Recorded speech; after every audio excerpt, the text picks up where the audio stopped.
अस्मत्गुरुसमारम्भां यतिशेखरमध्यमां लक्ष्मीवल्लभपर्यन्तां वन्दे गुरुपरम्पराम् ஆழ்வார்கள் வாழி அருளிச் செயல் வாழி தாழ்வாதுமில் குறவர்தாம் வாழி ஏழ்வாறுமுய்ய அவர்களுரைத்தவைகள்தாம் வாழி செய்யமறை தன்னுடனே சேர்ந்து அகலகில்லே நிறையுமென் அலர்மேல் மங்கை உரைமார்பா நிகரில் புகழாய் உலகம் உன்னுடையாய் என்னையாழ்வானே நிகரிலமரர் முனிக்கணங்கள் விரும்பும் திருவேங்கடத்தானே புகழொன்னில்லா வடியேன் உன்னடிக்கீழ் அமர்ந்து புகுந்தேனே அகில புவன ஜன்மஸ்தேம பங்காதிலீலே வினத விவிதபூதௌராதரக்ஷை கதீக்ஷே ஸ்ருதிசரசி விதீப்தே பிரம்மணி ஸ்ரீனிவாசே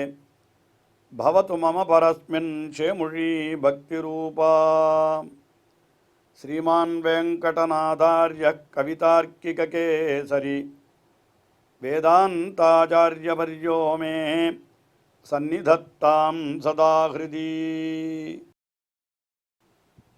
வேதாந்த தேசிகன் பல பல திவ்யதேசங்களிலே எழுந்தருளிருக்கின்ற எம்பெருமான்களை எல்லாம் குறித்து மிக அற்புதமான ஸ்தோத்திரங்களை அருளி செய்திருக்கிறார்.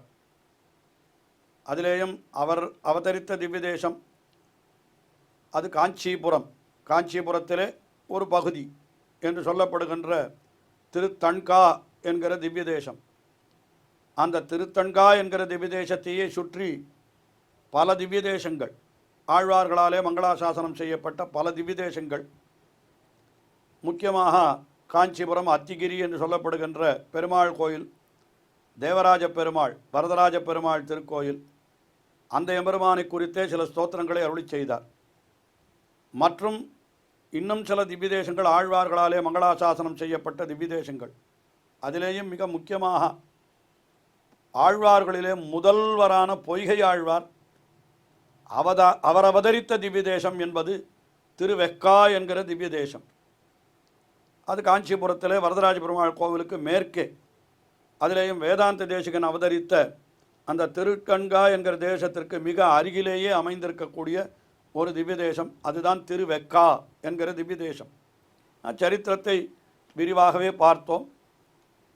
பிரம்மா யாகம் செய்த பொழுது எம்பெருமானை சேவிக்க வேண்டும் என்று அஸ்வமேத யாகம் செய்த பொழுது சரஸ்வதி தேவியை சேர்த்து கொள்ளாமல் இவன் யாகத்தை தொடங்கிவிடவே சரஸ்வதி தேவியானவள் கோபித்து கொண்டு மிக வேகமான ஒரு ஆறாக பிரவகித்து பெருகி வந்து அந்த யாகத்தை அழிக்க நினைத்த பொழுது அந்த ஆற்றின் பிரவாகத்தின் குறுக்கே எம்பெருமான் ஒரு அணை போலே படுத்து கொண்டு அந்த ஆற்றினுடைய வேகத்தை தடுத்து விட்டான், அந்த யாகத்தை காப்பாற்றினான் என்று சொன்னபடியினாலே அவனுக்கு வேகாசேது, வேகமாக வந்த நதிக்கு நடுவிலே அணை போலே இருந்தவன் என்று அந்த பேரே அவனுக்கு நிலைத்து விட்டது.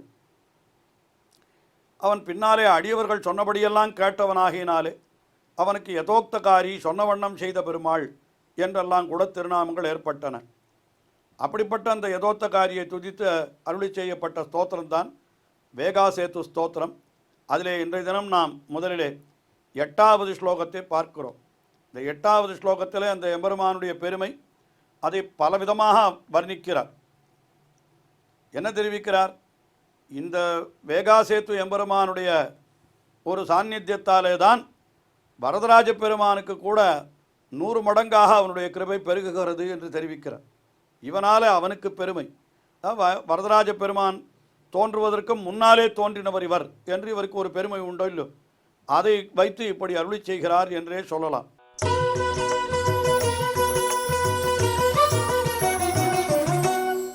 சரணமுபகதானாம் சோயமாதேசகாரி சமயதி பரிதாபம் சம்முகா சர்வஜந்தோஹோ சதகுண பரிணாமஹ சந்நிதௌ யஸ்ய நித்யம் வரவிதரண பூமா வாரணாத்ரீஸ்வரஸ்ய.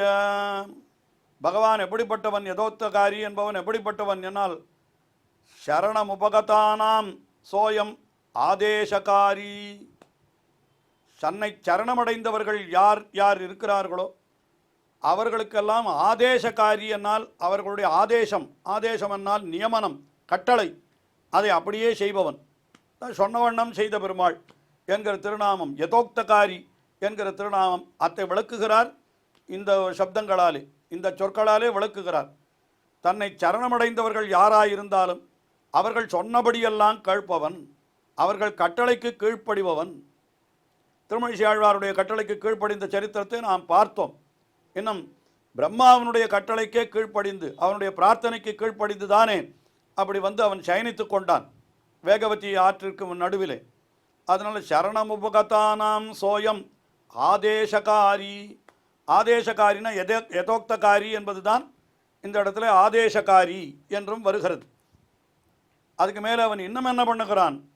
சமயதி பரிதாபம் சம்முகா சர்வஜந்தோஹோ. சர்வஜந்தோஹோ பரிதாபம். எல்லா ஜனங்களும் இந்த உலகத்திலே படக்கூடிய துன்பங்கள் இருக்கின்றனவே, அந்த துன்பங்களை எல்லாம் சம்முகா சமயதி, நம் கண்முன்னே தோன்றி இருந்து அவற்றை அழிப்பவன். நம்முடைய துக்கங்களை எல்லாம் போக்குகிறானா யதோக்தகாரி. நம் கண்முன்னாலே சேவிக்க முடிகிறதோ இல்லையோ, அர்ச்சாவதாரமாக எழுந்தொழி இருக்கிறானோ இல்லையோ. இப்போ ராமபிரான் என்று சொன்னால், ராமன் எழுந்தொழி இருந்த காலத்திலே நாம் பிறக்கவில்லை, எல்லாம் பிறந்திருந்தாலும் ஒருவேளை அவனுடைய பக்தனாக நாம் இருக்கவில்லை. பிறந்திருந்திருப்போம், யாருக்கு தெரியும். நாம் பிறந்திருந்து ஒருவேளை ராவண கோஷ்டியிலே இருந்திருப்போம், ராவணனுடைய சைன்யத்தில் ஒருவனாக இருந்திருப்போம். அதனால்தான் நமக்கு இத்தனை பிறவி ஏற்பட வேண்டிய வந்த ஒரு நிலைமை ஏற்பட்டிருக்கிறது. அவனிடத்தில் அந்த பகவத் பக்தி நமக்கு இல்லாமல் இருந்திருக்கலாம். ஆயினாலே ஆனாலும் அந்த ராமபிரான் இப்பொழுது நமக்கு அனுகிரகம் பண்ணணும்னா அவன் எங்கே இருக்கிறான், அவனுடைய காலம் எப்பொழுதே முடிந்து விட்டதே என்று நாம் நினைக்க வேண்டாதபடிக்கு அதே எம்பெருமான் பல சந்நிதிகளிலே அர்ச்சாவதாரமாக எழுந்தொழிருக்கிறான் அல்லவா. அதைத்தான் இங்கே நாம் கொள்ள வேண்டும். இங்கே சம்முகா சமயதி, நம் கண்முன்னாலே இருப்பவனாய் இருந்து கொண்டு எதை சமயத்தி, எதை போக்குகிறான்? சர்வஜந்தோஹோ பரிதாபம், எல்லாருடைய துன்பங்களையும் அவன் நீக்குகிறான் பகவான் என்று சொன்னார். அதற்கு மேலே முக்கியமான விஷயத்தை சொல்லுகிறார். என்ன சொல்லுகிறார் என்னால், யஸ்ய சந்நிதௌ, எந்த எம்பெருமானுடைய அருகிலே இருப்பதனாலே வரதராஜ பெருமானுக்கும் கூட கருணை பன்மடங்காக பெருகுகிறதோ என்று அந்த அர்த்தத்தை சொல்லுகிறார். சதகுண பரிணாமஹா யஸ்ய சந்நிதௌ நித்யம் வரவிதரண பூமா வாரணாத்ரீஸ்வரஸ்ய. வாரணாத்ரீஸ்வரன் என்னால் என்ன? வாரணாத்ரி என்று எதற்கு பெயர்? அத்திகிரி என்பது ஹஸ்திகிரி. அங்கே எழுந்தருளிருக்கிற வரதராஜ பெருமானுக்குத்தான் வாரணாத்ரீஸ்வரன் என்று பெயர். இதற்கு முன்னாலே நாம் அனுபவித்த வரதராஜ பஞ்சாசத் என்கிற 50 ஸ்லோகங்களை கொண்ட ஸ்தோத்திரத்தாலே அவனைத்தானே துதித்தார் அந்த வாரணாத்ரீஸ்வரன் தேவாதிராஜன். அந்த தேவாதிராஜனுடைய சந்நிதிக்கு மேற்கே 1 மைல் தூரத்தில் இந்த கோவில் அமைந்திருக்கிறது. ஆனால் முதலிலே யாகத்தை செய்கிற பொழுது அந்த யாகத்திற்கு முதலிலே தடை ஏற்பட்டது. அந்த தடையை நீக்குவதற்காக யதோக்தகாரி அவதரித்தார். அதற்கு பிறகுதான் யாகத்திலே தேவராஜ பெருமான் அவதரித்தார். அதனால் அந்த எம்பெருமானுக்கு முன்னர் தோன்றிய ஆதி பெருமாள் இவர் என்று இவருக்கு அந்த ஊரில் பெருமை உண்டு. இந்த ஸ்லோகத்தில் தேசிகன் என்ன காட்டுகிறார் என்றால், வாரணாத்வீஸ்வரஸ்ய சதகுண பரிணாமஹா, வாரணாத்ரீஸ்வரனான வரதராஜ பெருமான் அவனுடைய அந்த கருணை இருக்கிறது பாருங்கள். வரவிதரண பூமா, வரங்களை அளிக்கக்கூடிய அவனுடைய பெருமை. அவனுக்கு வரதராஜன்னு பேர். யாருக்கு? அஸ்திகிரியில் இருக்கிற எம்பெருமானுக்கு வரம் ததாதீதி வரதஹா, அதிலே அவன் ராஜா, அதனால் வரதராஜன்னு பேர். வேண்டியவர்கள் வேண்டுகிற வரங்களை எல்லாம் கொடுக்கிறான் என்று அவனுக்கு அந்த பெருமை ஏற்பட்டிருக்கிறது. அந்த பெருமை ஏற்படுவதற்கு யார் காரணம் என்று கேட்டால் இவனுடைய சந்நிதி தான் காரணம். இவன் அருகிலே எழுந்தருள், யதோக்தகாரி அருகிலே எழுந்தருள் இருக்கிறபடியினாலே தான் என்று வாரணாத்ரீஸ்வரஸ்ய விதரண பூமா. எப்படி ஆகிறது? சதகுண பரிணாமஹா, 100 மடங்கு ஆகிறது.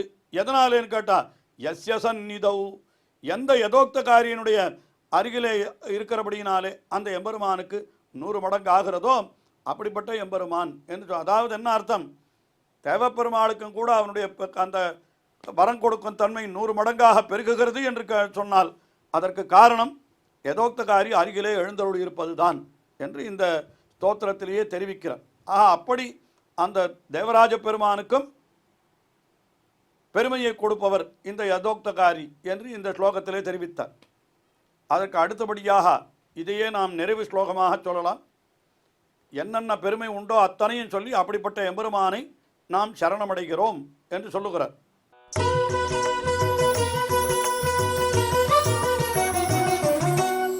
காஞ்சி பாக்யம் கமலநிலையா சேதசோ அபீஷ்ட சித்திஹி கல்யாணானாம் நிதிஹி அவிகலஹா கோபி காருண்யராசிஹி புண்ணியானாம் நஹா பரிணதிரசௌ பூஷயன் போகிஷய்யாம் வேகாசேதுர் ஜெயதி விபுலோ விஸ்வரக்ஷைகஹேது. இவனுக்கு எத்தனை பெருமை சொல்லுகிறார். காஞ்சி பாக்யம், காஞ்சிபுரத்தினுடைய பெரிய பாக்யம் இந்த எம்பெருமான். காஞ்சி பண்ணின அதிர்ஷ்டம்னு சொல்லணும். அப்படிப்பட்ட அந்த பாக்கியத்தினாலே என்றோ அங்கே எம்பெருமான் தோன்றினான். அதுக்கு மேலே கமல நிலையா சேதசோ அபீஷ்ட சித்திஹி, கமல நிலையா பெரிய பூவிலே தாமரை பூவிலே எழுந்தோடு இருக்கிறவளான பெரிய பிராட்டியார் ஸ்ரீ மகாலட்சுமி, அவளுக்கு இவன் எப்படிப்பட்டவன் என்னால் அபீஷ்ட சித்திஹி, உள்ளத்தின் விருப்பன் போல இருக்கிறவன், நிறைவேறப்பட்டவனாய் இருக்கிறவன். அதுக்கு மேலே புண்ணியானானாம் பரிணதிஹி, நம்முடைய புண்ணியங்கள் எல்லாம் நன்றாக முதிர்ந்து பரிபக்குவமானவை போல இருக்கிறவன் என்று சொன்னார்.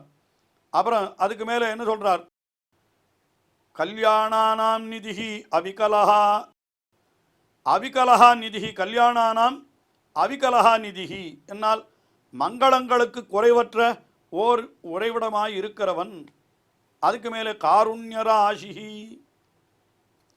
அப்படியே கருணையினுடைய கூட்டம் தொகுதி அப்படி இருக்கிறவன் எம்பெருமான்.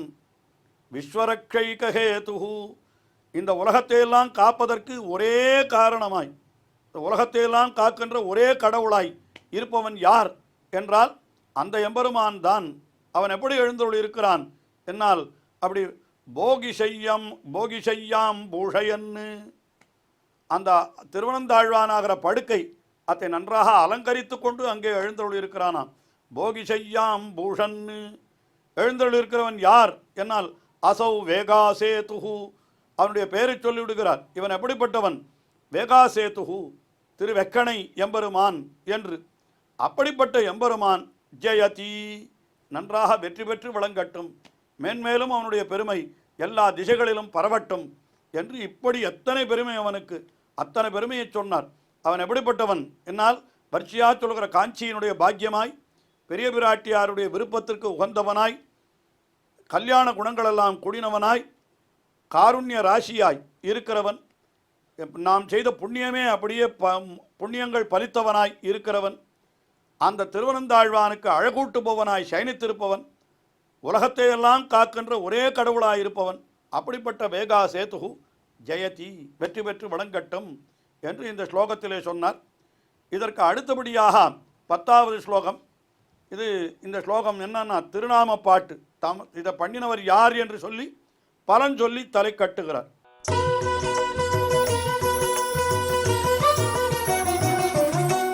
வேகாசேதோரிதம் ஸ்தோத்திரம் வெங்கடேஷேன நிர்மிதம் ஏ படந்தி ஜனாஸ்தேஷாம் யதோக்தம் குருதே ஹரிஹி.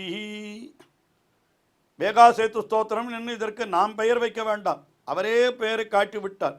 வேகாசேதோஹோ இதம் ஸ்தோத்திரம், வேகாசேது என்ற எம்பெருமான் திருவெக்காவிலே எழுந்தொழிருக்கிறானே, அவனை பற்றின இதம் ஸ்தோத்திரம், இந்த ஸ்தோத்திரம் இதை செய்தவர் யார் என்னால் வெங்கடேஷேன நிர்மிதம், வெங்கடேஷ கவி, அதாவது அவருக்கு இயற்கையான திருநாமம் வெங்கடேசன் வெங்கடநாதன் என்பதுதான் என்று நாம் பார்த்தோம் அல்லவா. அதனால் வெங்கடேஷேன நிர்மிதம், வெங்கடேஷ கவியான வேதாந்த தேசிகனாலே அருளி செய்யப்பட்டது இது என்று சொல்லி, இதை ஏஜனாக பட்டந்தி, யார் இந்த ஸ்தோத்திரத்தை படிக்கிறார்களோ, இதை அனுசந்திக்கிறார்களோ, அவர்களுக்கு பகவான் என்ன செய்கிறான், தேஷாம் யதோக்தம் குருதே ஹரிஹி, அவர்கள் சொன்னபடியெல்லாம் செய்வான் எம்பெருமான். யார் இந்த ஸ்தோத்திரத்தை படிக்கிறார்களோ, அந்த படிக்கிற அடியவர்கள் என்னென்ன சொல்லுகிறார்களோ அதையெல்லாம் எம்பெருமான் செய்வான். ஏன்னா இது யாரை பற்றின ஸ்தோத்திரம், சொன்னவண்ணம் செய்த பெருமாளை பற்றின ஸ்தோத்திரம். ஆயினாலே அந்த சொன்னவண்ணம் செய்த பெருமாளை பற்றின இந்த ஸ்தோத்திரத்தை யார் வாசித்தாலும் அந்த எம்பெருமான் சொன்னவண்ணம் செய்பவனாக அந்த அடியவர்களுக்கு ஆகிவிடுவான் என்று இப்படி அந்த பலத்தையும் சொல்லி இந்த அற்புதமான ஸ்தோத்திரத்தை நிறைவு செய்கிறார். தொடர்ந்து வேதாந்த தேசிகன் அருளுகின்ற மற்றொரு ஸ்தோத்திரத்தை நாம் அனுபவிப்போம். ஸ்ரீயக்காந்தாய கல்யாண நிதயே நிதயேர்த்தினாம் ஸ்ரீவேங்கடநிவாசாய ஸ்ரீனிவாசாய மங்களம். ஸ்ரீமத் சுந்தரஜாமா திருமுனிமான் சவாசினே சர்வலோகநிவாசாய ஸ்ரீனிவாசாய மங்களம்.